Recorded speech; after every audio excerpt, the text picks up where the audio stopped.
The stars are bright, we own the night. The stars are bright, we own. The stars are bright, we own the night. The stars are bright, we own. The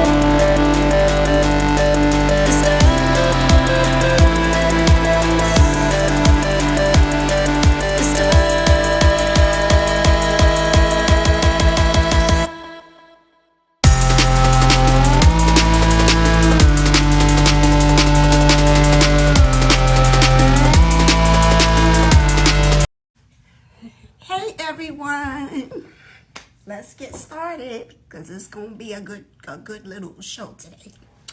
So, hi everyone, welcome to another episode of No Better Time Than the Present. We have a great conversation today. I'm a little in transit, but we still gonna do this episode. Okay. So this evening we have the pleasure of speaking with Sarita Edwards. Sarita Edwards is a care partner in the Trisomy-18 community, which also goes by the name of Edwards syndrome. Okay, so just a little bit about Trisomy-18, what is it about, and all of that. This is a genetic disorder caused by the presence of an extra copy of chromosome 18 in some of all of our body cells. Normally, we have 2 copies of each chromosome, one from the mother and one from the father, resulting in a total of 46 chromosomes in each cell. However, in individuals with the Edwards syndrome, they have 3 copies of chromosome 18, which disrupts the normal development of the body and leads to various medical and developmental issues. Okay, so Sarita will share her story about her son Elijah and his journey with trisomy 18. Okay, a few facts when we speak of this particular condition is low birth weight, congenital heart defects, clenched fist, central nervous system abnormalities, as well as cleft lip and palate, just to name a few. Okay, so we're going to get this started. There we go. How are you? I am very well. How are you? I'm doing very well as well. Thank you. Happy Friday. Yeah, happy Friday to you too. Thank you. So, how was your day? I have to say today was really good. I was traveling earlier this week, so it was good to be home today, and I played catch up on a few things and did some grocery shopping and getting ready for the weekend. So far so good, I gotta say. So far, so good. Wonderful. Right? I guess my short bio is you know family wise, I'm a wife and a mom to 5 children. Professionally, I worked in healthcare administrations and healthcare operations for about 22 years. Decided to walk away from my professional career when we learned that we were pregnant with Elijah, who is child number 5.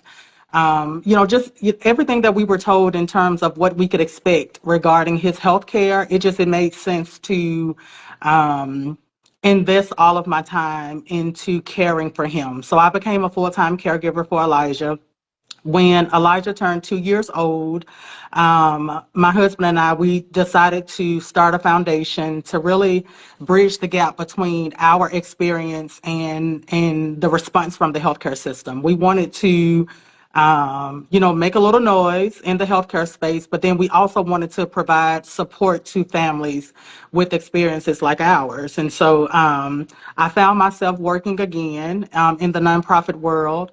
I currently serve as CEO and president of the foundation, and it has honestly grown a lot faster than we ever anticipated. I don't even think we expected it to do all that it's done, and so we're grateful for that.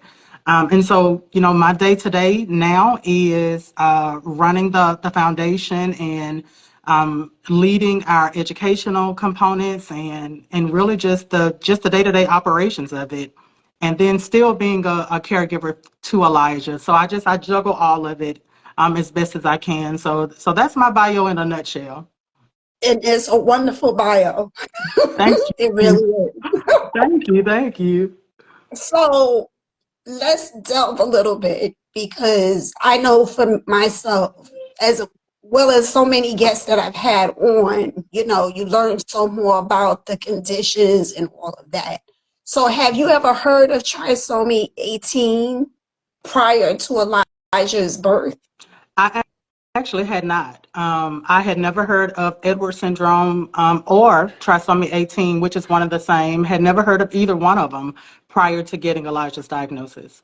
Okay, so when you got the news, was it the birth of Elijah, or this was something that came about a few months in? Like, when was the notice? Was it something like in your blood work that, we see an issue? Like, how how how was the news? Yes, we had it was a routine OB visit with the doctor, and they saw some anomalies on just a routine ultrasound, and they sent us to maternal fetal medicine, and that's who confirmed the diagnosis. At the time, I was around 22, 23 weeks pregnant, and so we got our diagnosis in utero.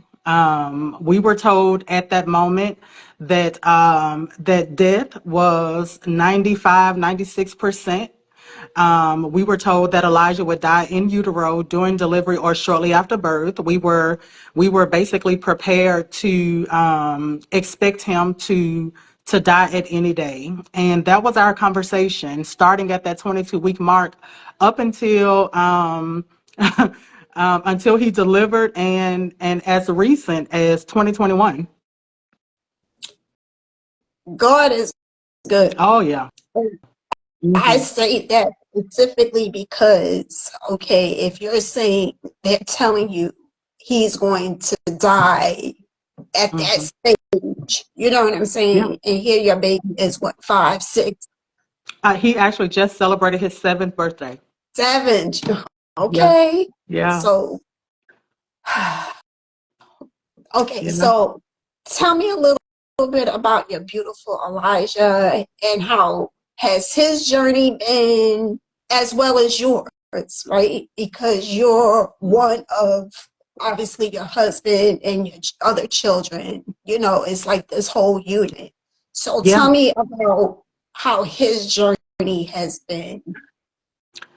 So for Elijah, we started out, I would say, kind of on a rocky road, really trying to figure out what the diagnosis meant for him, and for us as a family. Our eldest child at the time had just left for college, and so we were trying to navigate all of that, in terms of like how do you tell the children, and then we were processing it ourselves. Um, I think in the beginning, I kind of felt like that, I was vested in what the healthcare system was telling us, that he would die at any day. We were discharged post-delivery in hospice care. Elijah stayed in hospice for the first 7 months of his life.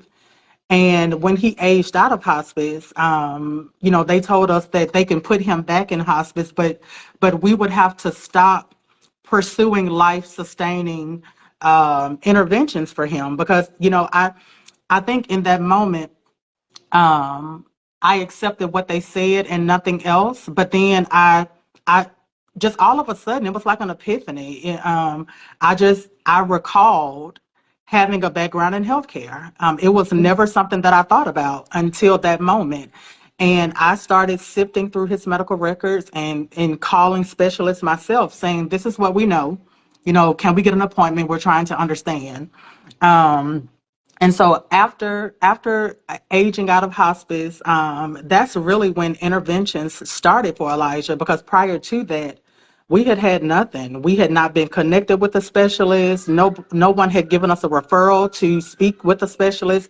Even with this being a genetic condition, we were never connected to a geneticist or a genetic counselor, just nothing. And so we saw genetics for the first time when Elijah was 10 months old. He had 5 surgeries before his second birthday. We were told repeatedly that he would die any day. We've had doctors tell us that, that he wasn't worth the medical resources, as early as a couple hours post delivery. And so I think for Elijah, it was really trying to figure out what this diagnosis meant for him.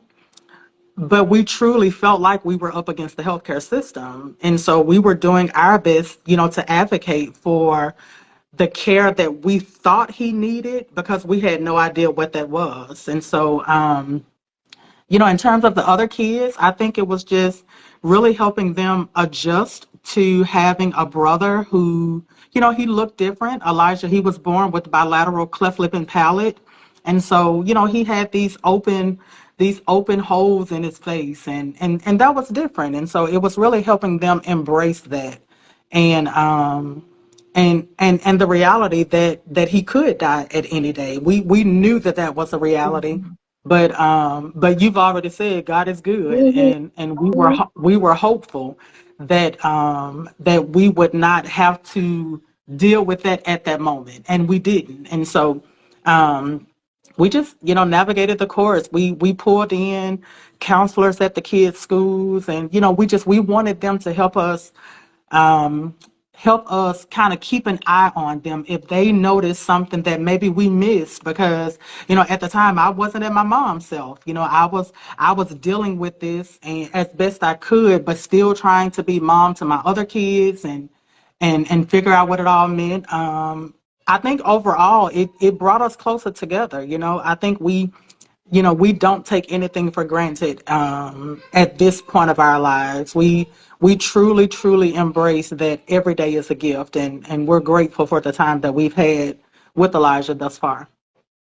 That's beautiful. It I don't, you have to like piggyback, because had another point that would go great with what you just said, but we're just gonna have to get back to that because I'm gonna forget. um so let's go back a little to what you said in terms of this is what the situation is. However, your Elijah's medical team is not giving you the Mhm. resources that is needed.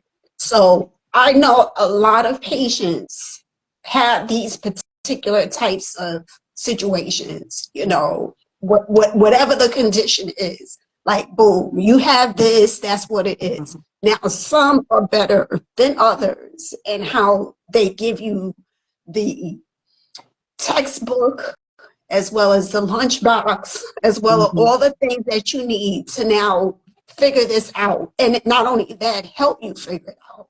So Yeah. why is it, do you think, you got that type of what's the word?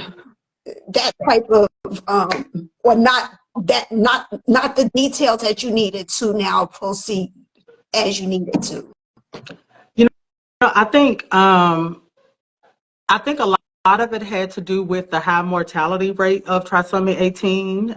Statistically, only 5 to 10% of babies born with trisomy 18 will live past their first birthday. And I think because of the high mortality rate, the expectation from the healthcare system is for our children to not survive. I will say that there's language of trisomy friendly facilities and hospitals that will do full interventions for babies with trisomy 18, but that wasn't our experience.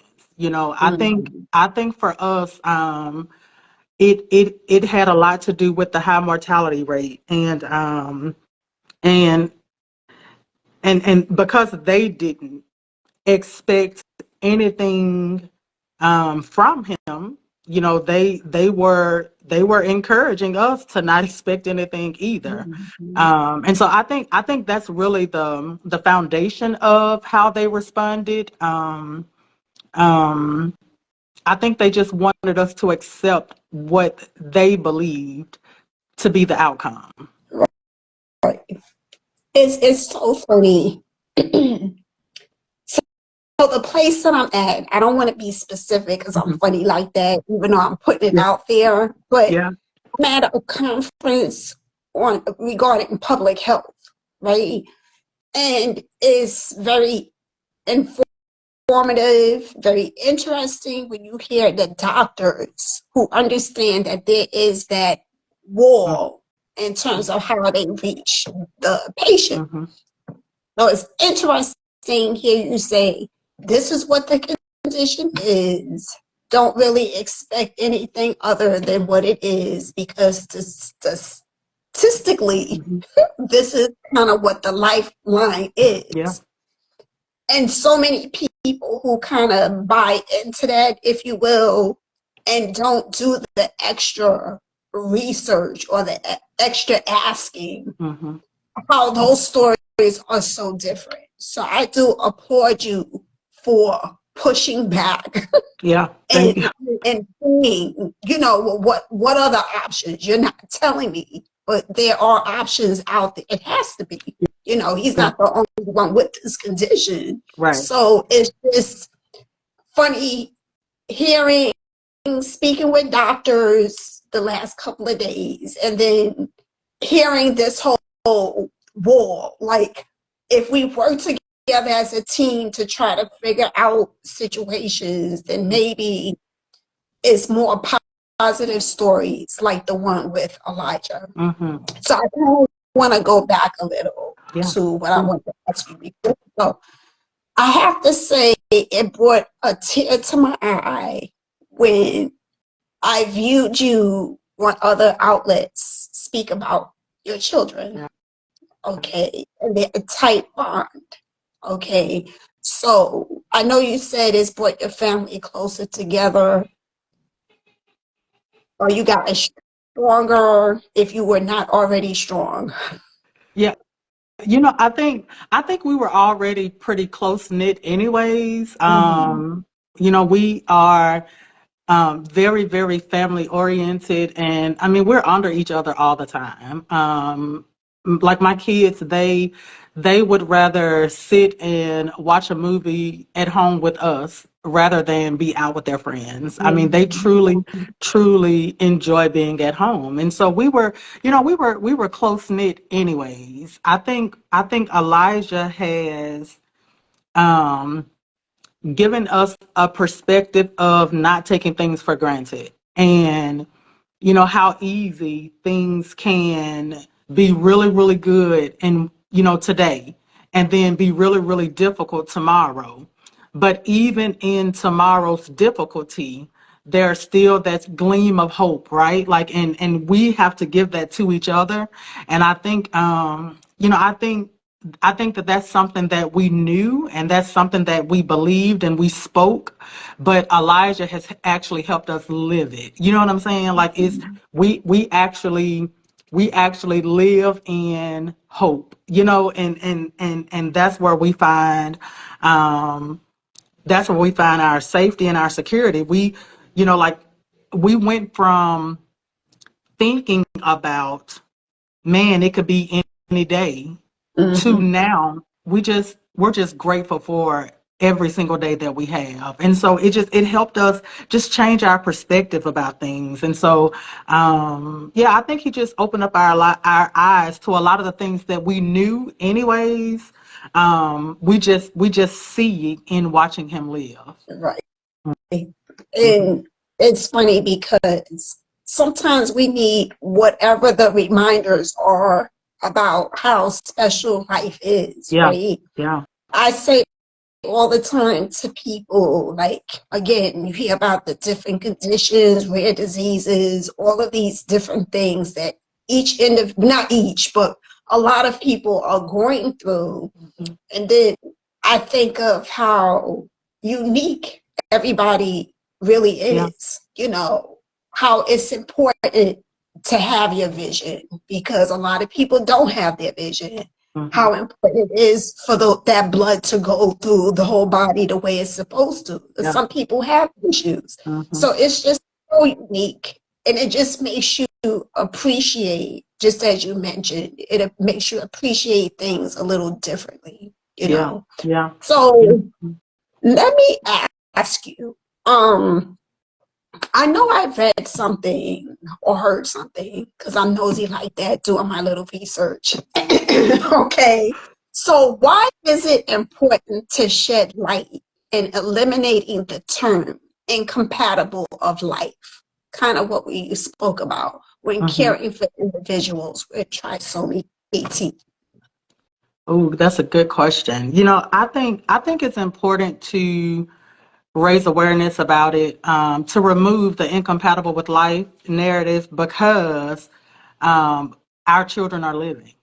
Mm-hmm. And I think the incompatible with life is that I think that narrative is the only narrative that we were given, from multiple doctors, and providers, specialists.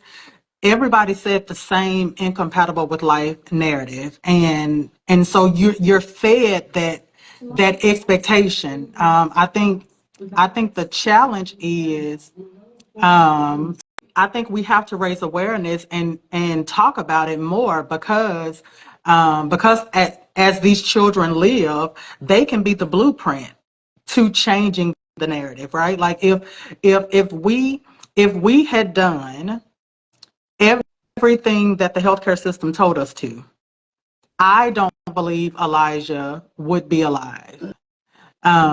It was our advocacy and our pushback, and we had a really great pediatrician who supported, what we wanted to do.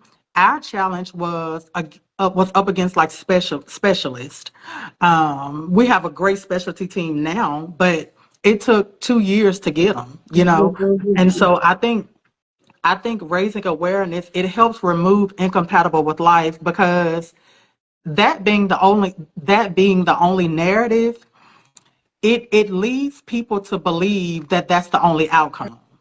Right. And until we change that, that's all everyone will expect, is for these babies to be incompatible. But Elijah is headed to second grade. He's finishing up his first grade year right now. We know that he's already advancing to second grade. We've had those conversations with the school system. Elijah is walking with the support of a gait trainer. He is using a wheelchair for extra mobility. He can pop a wheelie in his wheelchair. It's just he can respond, and he has his way of communicating. It is not typical for standard children. Mm-hmm. He's very different than my other children, but he's a unique version of himself. And I think that's to be celebrated, and it's to be talked about. And so I think until we showcase that this is a different outcome, that incompatible with life narrative will always be there. And so that's why we decided to and it took years to make that decision, but that's why we decided to start talking about Elijah. Again, I don't think, even starting the foundation, I don't think talking about him the way we do was ever the initial goal. I don't, like, we just didn't know that we would be in the spot that we're in. And so but we're grateful, and we think sharing him helps him, but it also helps other families with trisomy 18. So Thank you. Like, I don't know anyone with this mhm, except yeah, Elijah. Um, but thank you for saying that and for sharing that, because I can say, I think for a lot of vocal advocates out there, it's very important that other people hear our stories, yeah, right? yeah, Because sometimes the the medical team, some do better jobs than others. Mm-hmm. And sometimes it, like I said, it gets a little murky, you Yeah. know, and Mm-hmm. it's so fitting for the conversations that I heard the last couple Mm-hmm. of days of, yeah, it's got to be another way of Yeah. how we communicate and to figure it out Yeah. together. Yeah, and I So, think and I mhm, think go you ahead. raised a I think you raised a really great point too in terms of, you know, advocates who are vocal. I think Mhm, because everybody who finds themselves with a diagnosis, regardless of what the diagnosis is, everyone who finds themselves with a medically complex diagnosis, they don't want to be vocal. They don't want to speak out. They don't want to talk about their challenges or their experiences. And so somebody has to do it in order to change that system, right? And to those of us who are open to doing that, I think we're trailblazing for those who don't want to. And I respect the fact that not everyone wants to be loud about it. But I do celebrate those who do, because it helps those who are quieted mhm. still get the service and the treatment and the solutions and all the stuff that they need. So Like you're saying something which is part of my series. I guess I don't want to get too deep into that because then that'll stir off. But yeah, it's got to be a better way. And yeah. as I usually tell people in my community, sometimes it's not maybe doing what we do, even though there's Hmm. plenty of room to do so. You Hmm. know, being that public vocal person. Hmm. But sometimes it's the smallest Yeah. things. Like I always say, having this transparent conversation with your doctor as understanding exactly what condition you Yeah. have and what are the other options, you know, because you have Mhm. some people very old school. Okay, the doctor said I got so and so. That's it. Yeah. Like the conversation stops, but they don't realize that it's a tit for tat in Mhm. terms of communication. Because if the doctor sees that you're not engaged, like, okay, you heard what I told you. Okay, well, boom, here's a list of what you have to do. Mhm. Like, you know, it has to be a partnership Yeah. as figuring this out. Like when they see that you're engaged Yeah. or, oh, you want to know a little bit more. For Yeah. some, you know, because sometimes it depends who you get. Yeah. But for some, Yeah. that actually pushes them to do a little bit more, Mhm. you know, or get you to somebody who can do a little bit more, Yeah. you know. Yeah. So Mhm. very Mhm. interesting. So what is one thing you want people to know about Elijah and trisomy 18 that is not a statistic? Ooh, that is not a statistic. Um, that is not a statistic. I would probably say something that I would want people to know about Elijah is um, there is a textbook description of what trisomy 18 is, Mhm. but Elijah is writing his own story. He is defying every statistical odd, and he truly, truly is the blueprint for the advocacy work that we do. And so I would want people to know that it's okay to push back. And Elijah, he helped teach me that. I had a huge respect for the healthcare space. Again, professionally, I worked in healthcare 22 years and had a huge respect for the healthcare space, and had a really, really high regard for physicians and what they said to patients. But Elijah gave me a different perspective, and he taught me perseverance, and he has taught me patience. He has taught me that it's okay to challenge the status Mhm. quo. And so, so yeah, I would say for sure, Elijah is defying the trisomy 18 odds. That's what I would want people to know. Love it. Love it. Now, part of your program with the E.We Foundation, I want you to explain a little bit about Leap, Zebra, and Stripe. Yeah. Yeah. Um, So, LEAP, Zebra, and Stripe, those are our three core programs with the foundation. LEAP is our community education, awareness, advocacy program. It's really an opportunity for us to, um, get out in the community, whether that's by, webinar or some type of virtual training, or if it's in person, doing like a community resource fairs or community outreach type initiatives. It's really our education piece of the foundation. LEAP is also a continuing education provider. We are an accredited continuing education program, and our target is like social workers, case managers, nurses. We really wanted to target the healthcare professionals who our families get most of their resources from. Um, Zebra is our comfort care, end of life solutions program, bereavement support, peer support, mental health. It's really a program that highlights the emotional and really the support that comes with navigating a journey like this. And so we do know that realistically, not all trisomy 18 babies will survive, and so we wanted to have some support programs available for families.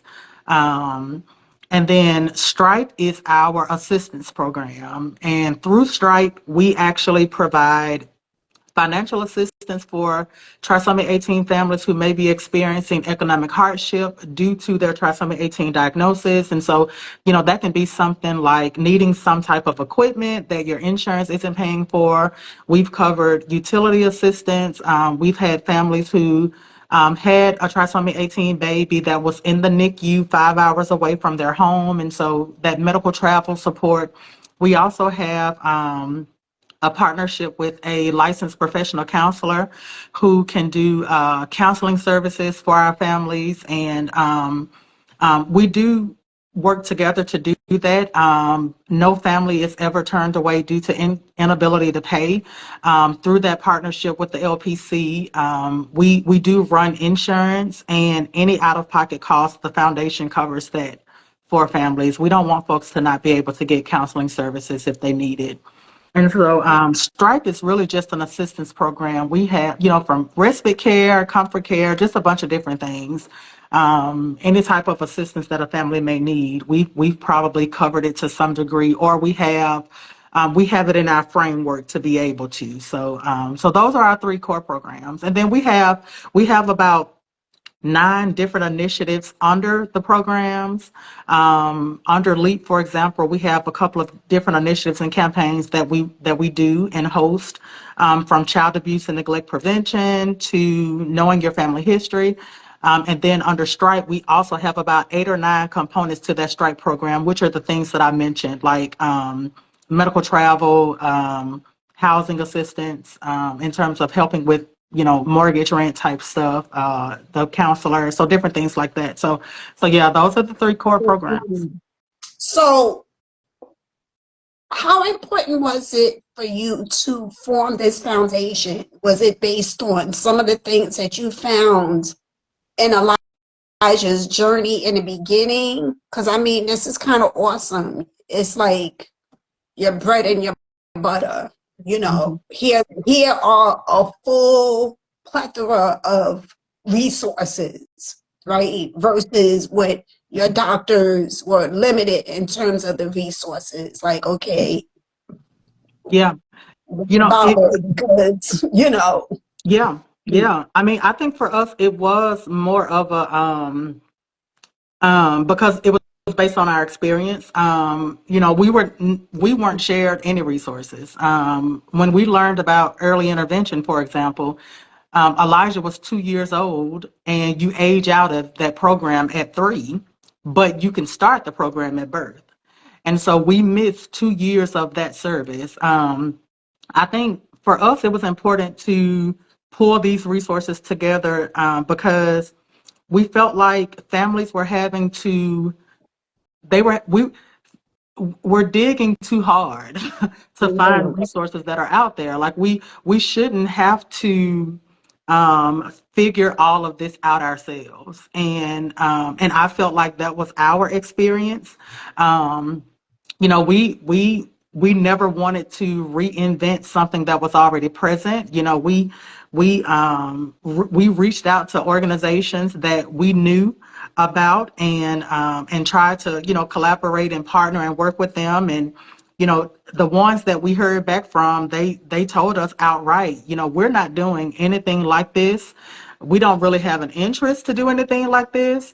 We give you our blessing, and now they refer us patients. And so for us, it was about pulling a lot of resources together for families, but then we also saw that opportunity to build relationship with the healthcare space. And so, for us, that means the social worker folks, the genetic counselors, the people who our families will get most of their information from in terms of what trisomy 18 is and what it means for them.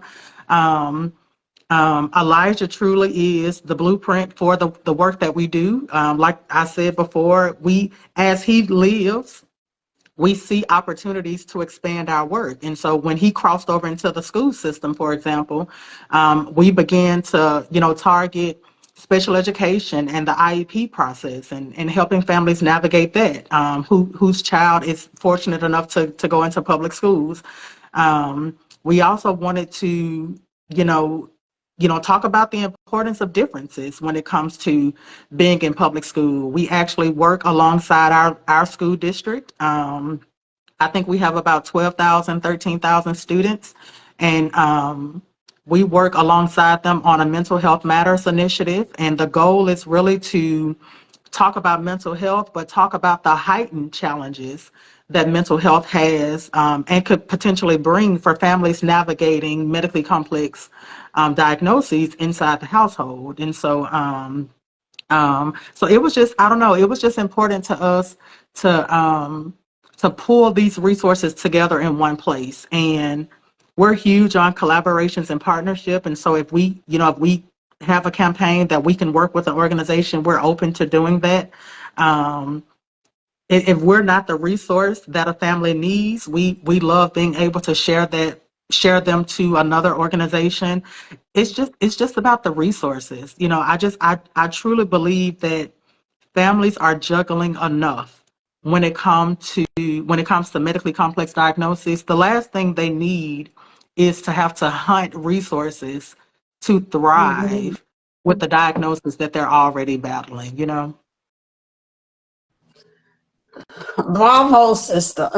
I think it's like awesome, and keep doing it. Thank you. Hmm. What you are like is growing to that point where you can't back out of it Yeah. now. You know what I'm saying? What is your go-to when you seek time out and replenishment from all that you do with the foundation? You're doing this. You're a mother. You're a wife. You extra care to Elijah. What does your me time look like? My me time these days is working out. Okay. I started, I made myself just as much a priority as all the work I do, the families that we support, and Elijah and my other babies. I put me on that list. And a dear friend of mine, actually, I told her actually just a couple of days ago when I was traveling, I was telling her that I worked out at the gym at the hotel.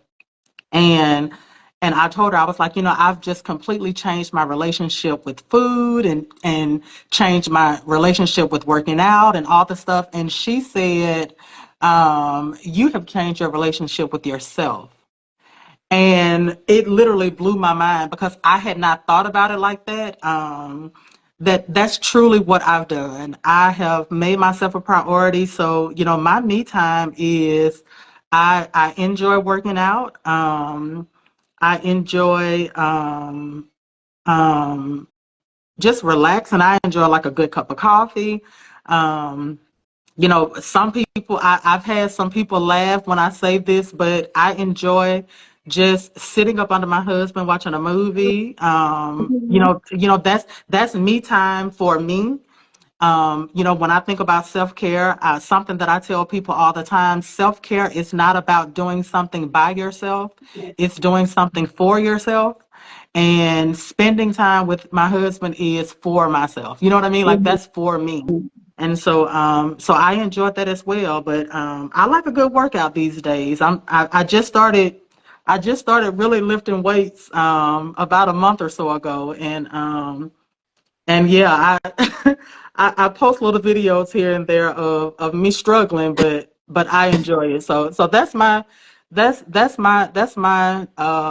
unplug, if you will. I do enjoy a good workout these days, and so I love it. You and I should do a virtual. Okay. yeah, I right. love it. Yes, we could totally do it. Just let You me know. know? Yes, Okay. that would be fun.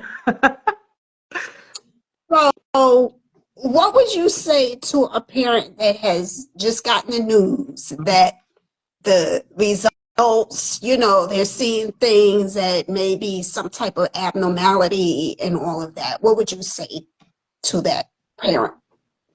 I would say to that parent, you know, take some time to process what you've been told.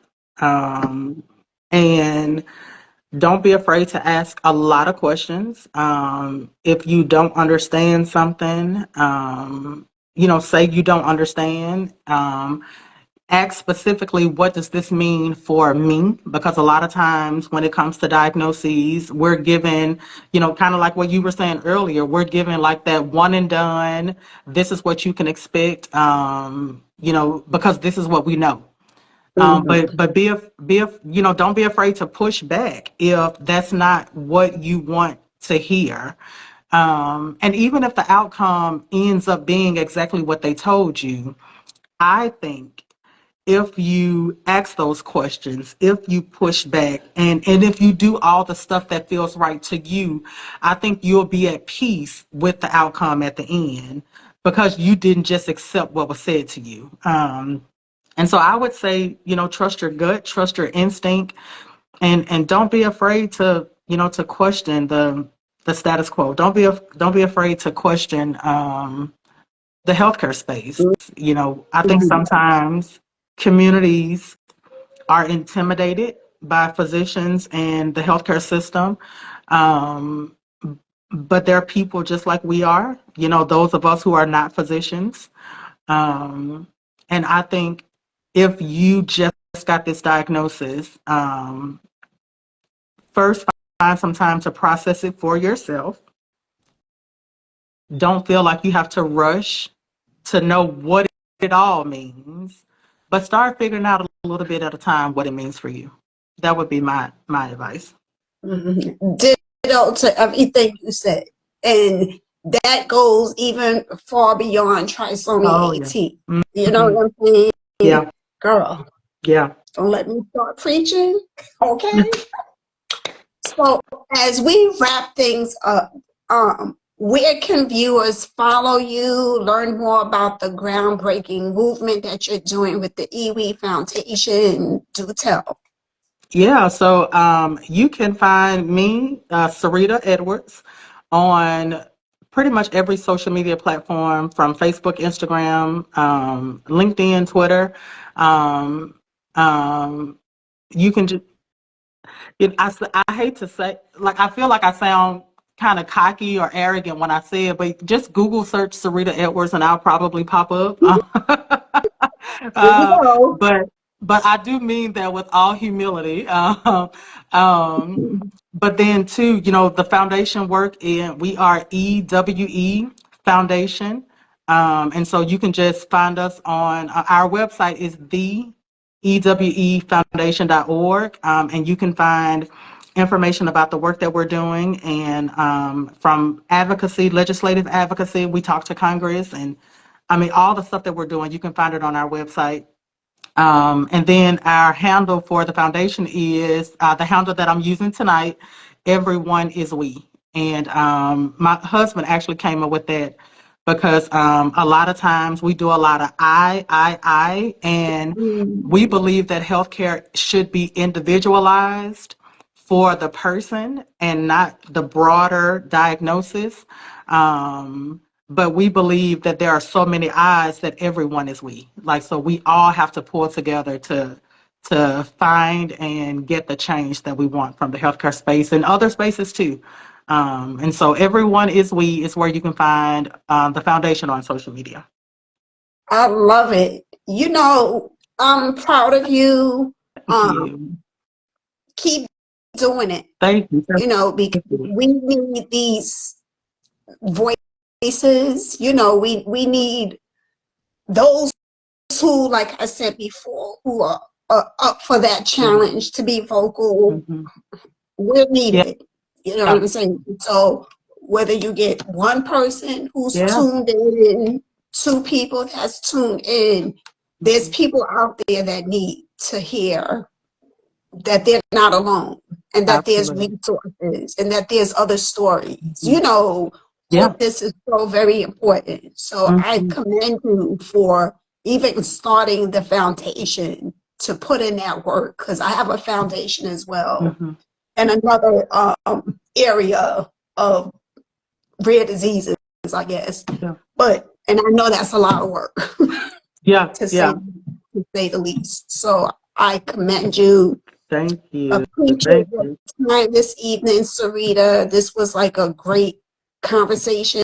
I appreciate for those who popped on, popped off, because I see we had a lot of pop on, pop off, but at least they popped on. Yeah. So thank you for that. Oh, yeah, yeah. And Well, thank you to you for hosting and you. inviting me to be a part. Like, this is so amazing and so great. Like, I think, again, like you just said, like, the awareness is that's what it's about, talking about it and being able to share this conversation. The work that you're doing, the work that I'm doing, I think it's equally important. And so thank you for hosting and for using your platform to help us raise awareness. Like, I truly, truly appreciate it.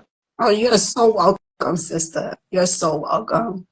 And for everyone, as per usual, we'll have the replays up in a couple of days. Sarita, I will be in touch. And Yeah. we will be Awesome. doing that virtual workout as well. Right. That's right. That's right. Okay.